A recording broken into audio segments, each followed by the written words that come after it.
Hello दोस्तों, हम आपके लिए लेकर आए हैं पाकिस्तानी मीडिया का एक और लेटेस्ट वीडियो। दोस्तों, Russian president Shri Vladimir Putin ji Bharat के अपने एक दिन के दौरे पर आ रहे हैं और इस बात से पाकिस्तानी मीडिया और पाकिस्तान काफ़ी जला हुआ है। पाकिस्तानी मीडिया का डर और घबराहट का सबसे बड़ा कारण ये भी है कि भारत रशिया से S-400 मिसाइल डिफेंस सिस्टम ले रहा है और इस डिफेंस सिस्टम के भारत को हाथ लगते ही, भारत को ये डिफेंस सिस्टम मिलते ही भारत की फौज कई गुना ज़्यादा ताकतवर हो जाएगी। भारत का सुरक्षा कवच बहुत मजबूत हो जाएगा और पाकिस्तान की फौज भारत से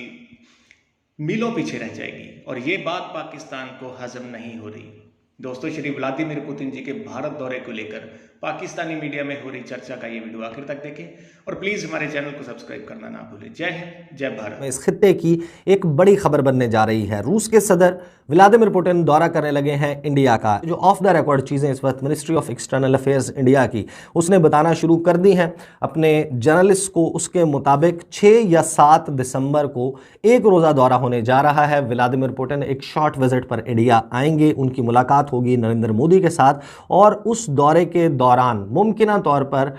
दस्तखत किए जाएंगे, साइन किए जाएंगे उन एग्रीमेंट्स के ऊपर जिन एग्रीमेंट्स के हवाले से नवंबर के आखिर में 2+2 डायलॉग होने जा रहा है इंडिया और रूस के दरमियान। अब ये 2+2 डायलॉग क्या है? इंडिया के इस वक्त तक 3 ममालिक के साथ 2+2 डायलॉग का जो है वो आगाज़ हुआ है। एक उसमें जापान, दूसरा ऑस्ट्रेलिया और तीसरा मुल्क है अमेरिका। 2+2 फॉर्मेट ये है कि जिस भी मुल्क के साथ आपका 2+2 डायलॉग चल रहा है उसके फॉरेन मिनिस्टर और उसके डिफेंस मिनिस्टर के साथ आपके फॉरेन मिनिस्टर और डिफेंस मिनिस्टर की मुलाकात होगी और पॉलिटिकल डिप्लोमेटिक ताल्लुकात, इसी तरीके से डिफेंस और दीगर शुबों में ताल्लुकात के हवाले से मुख्तलिफ मुआहदों पर बातचीत की जाती है। अब इन दिस केस नवंबर के आखिर में डॉक्टर जो सुब्रमण्यम जयशंकर हैं इंडिया के वज़ीर ख़ारजा और राजनाथ सिंह वज़ीर दिफा ये दौरा करेंगे रूस का और ये कोशिश की जाएगी, ज़ाहिर है कि रूस ये चाहेगा कि डिफेंस डील्स हों, मज़ीद डील्स हों, क्योंकि रूस और इंडिया के दरमियान ये जो शादी है, ये जो रिश्ता है इनके दरमियान, ये उसकी बुनियाद है वो डिफेंस डील्स, वो डिफेंस इक्विपमेंट की परचेजिंग जो इंडिया करता है रूस से। अब India given its market size दुनिया में किसी भी मुल्क का एक फ़ेवरेट क्लाइंट हो सकता है और मुख्तलिफ ममालिक ख़ास तौर पर जो डिफेंस प्रोड्यूसर्स हैं वो इंडिया के साथ ज़ाहिर है कि उनके ताल्लुकात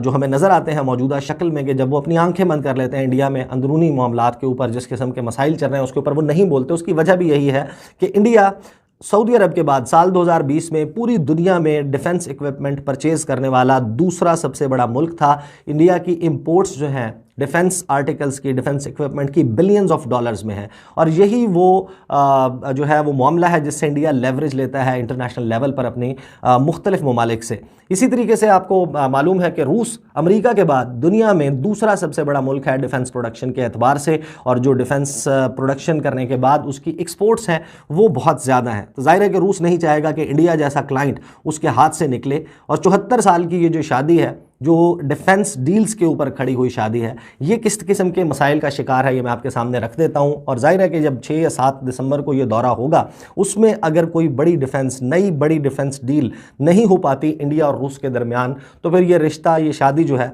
वो मुकम्मल तौर पर नाकामी की तरफ चली जाएगी। This marriage can actually collapse. ये मैं क्यों कह रहा हूँ ये मैं आपको बता देता हूँ कि काटसा वो एक कानून है, countering American adversaries through sanctions act, जिसमें अमेरिका उन ममालिक पर पाबंदियाँ लगाता है जो रूस के साथ मुख्तलिफ दिफाई मुआहदे करते हैं। 2016 में जिस वक्त यूक्रेन और रूस के दरमियान मसला आया उसके बाद से नेटो इत्तेहादी होने के तहत इन्होंने ये countering American adversaries through sanctions act बनाया। इसके बाद डिफेंस डील्स ज़ाहिर है कि जो even S-400 missile defence system है जिसको परचेज़ कर रहा है इंडिया रूस से, ये बाद में ये डील तय पाई। अब बहुत ज़्यादा दबाव है नई अमरीकी इंतज़ामिया पर कि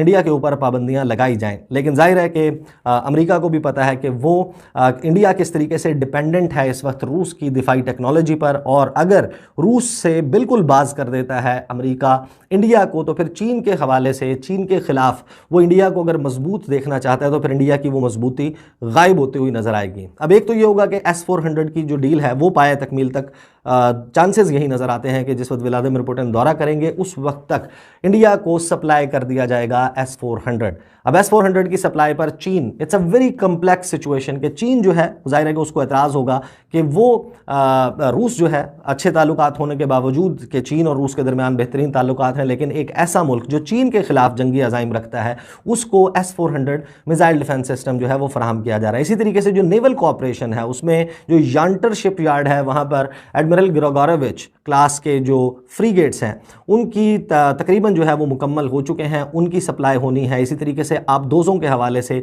मामलात हैं और गोवा शिप यार्ड के ऊपर 2 मज़ीद एडमिरल ग्रिगोरोविच क्लास के फ्रीगेट्स रूस ने बनाकर देने हैं इंडिया को। ये वो डिफेंस परचेजेस हैं। इसी तरीके से मुख्तलिफ, आपको याद होगा कि जब अप्रैल के महीने में सरगई लावरोव जो कि वज़ीर ख़ारजा हैं रूस के, उन्होंने दौरा किया इंडिया का, तो दिल्ली में बैठकर उन्होंने याद दिलाया था कि इंडिया को कि आप ये ज़रूर याद रखिए कि रूस ही वो मुल्क है जो आपको कटिंग एज मिलिट्री टेक्नोलॉजी फराहम करता है। अब ये रिमाइंडर किस वजह से है, जो ऑफ लेट हमने मसाइल देखे हैं इंडिया और रूस के ताल्लुकात में। अब अमेरिका फिल वक्त S-400 के लिए तो वेवर देने के लिए तैयार नज़र आता है। अब इस किस्म के साइंस आ रहे हैं कि अमेरिका काटसा के तहत पाबंदियां नहीं लगाएगा इंडिया पे। जब S-400 डिफेंस जो मिसाइल डिफेंस सिस्टम है, जब तुर्की ने ख़रीदने का फैसला किया कि वो रूस से ख़रीदेगा तो F-35 प्रोग्राम से तुर्की को निकाल दिया गया। फिर काटसा की सेंक्शंस जो हैं वो भी तुर्की पर लगा दी गई। तो अब यहाँ पर एक बड़ी दिलचस्प सूरत हाल डेवलप होती हुई नज़र आ रही है, जहाँ पर एक तरफ से अमेरिका ज़ोर लगा रहा है